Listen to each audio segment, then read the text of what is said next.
মৃত্যুশয্যায় Alexander তার সেনাপতিদের ডেকে বলেছিলেন, আমার মৃত্যুর পর তোমরা আমার 3টা ইচ্ছা পূরণ করবে, এতে যেন কোনো ব্যাঘাত না ঘটে।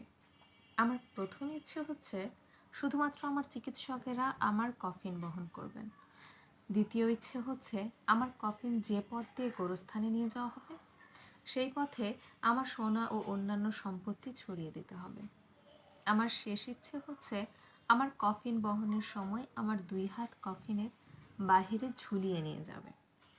তার মৃত্যুশয্যায় উপস্থিত লোকজন মহাবীর আলেকজান্ডারের অদ্ভুত সব ইচ্ছেগুলো শুনে বিস্মিত হন, কারণ এ ব্যাপারে তাকে জিজ্ঞাসা করার সাহস কেউ পাচ্ছিলেন না।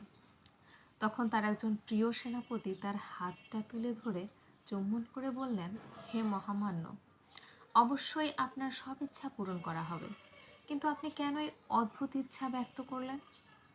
দীর্ঘ একটা শ্বাস গ্রহণ করার পর আলেকজান্ডার বলেন, আমি দুনিয়ার সামনে 3টা শিক্ষা রেখে যেতে চাই।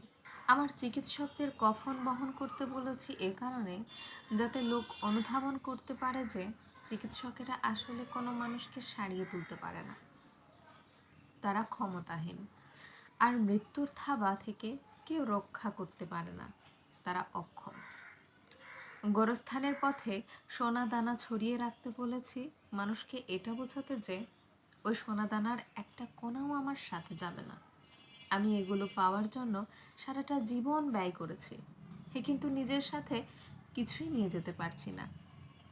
মানুষ বুঝুক, ধন সম্পদের পেছনে ছোটা সময়ের অপচয় মাত্র। কফিনের বাহিরে আমার হাত ছড়িয়ে রাখতে বলেছি মানুষকে এটা জানাতে যে যে শূন্য হাতে আমি পৃথিবীতে এসেছিলাম, আবার সেই শূন্য হাতেই আমাকে পৃথিবী ছেড়ে চলে যেতে হচ্ছে।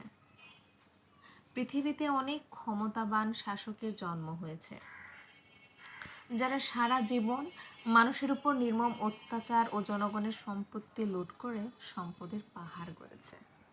কারো ক্ষমতায় চিরস্থায়ী নয়, কেউ পৃথিবীতে বেঁচে থাকতে পারেনি, কারণ মৃত্যুর স্বাদ সবাইকে গ্রহণ করতে হবে, আর এটাই নির্মম সত্য।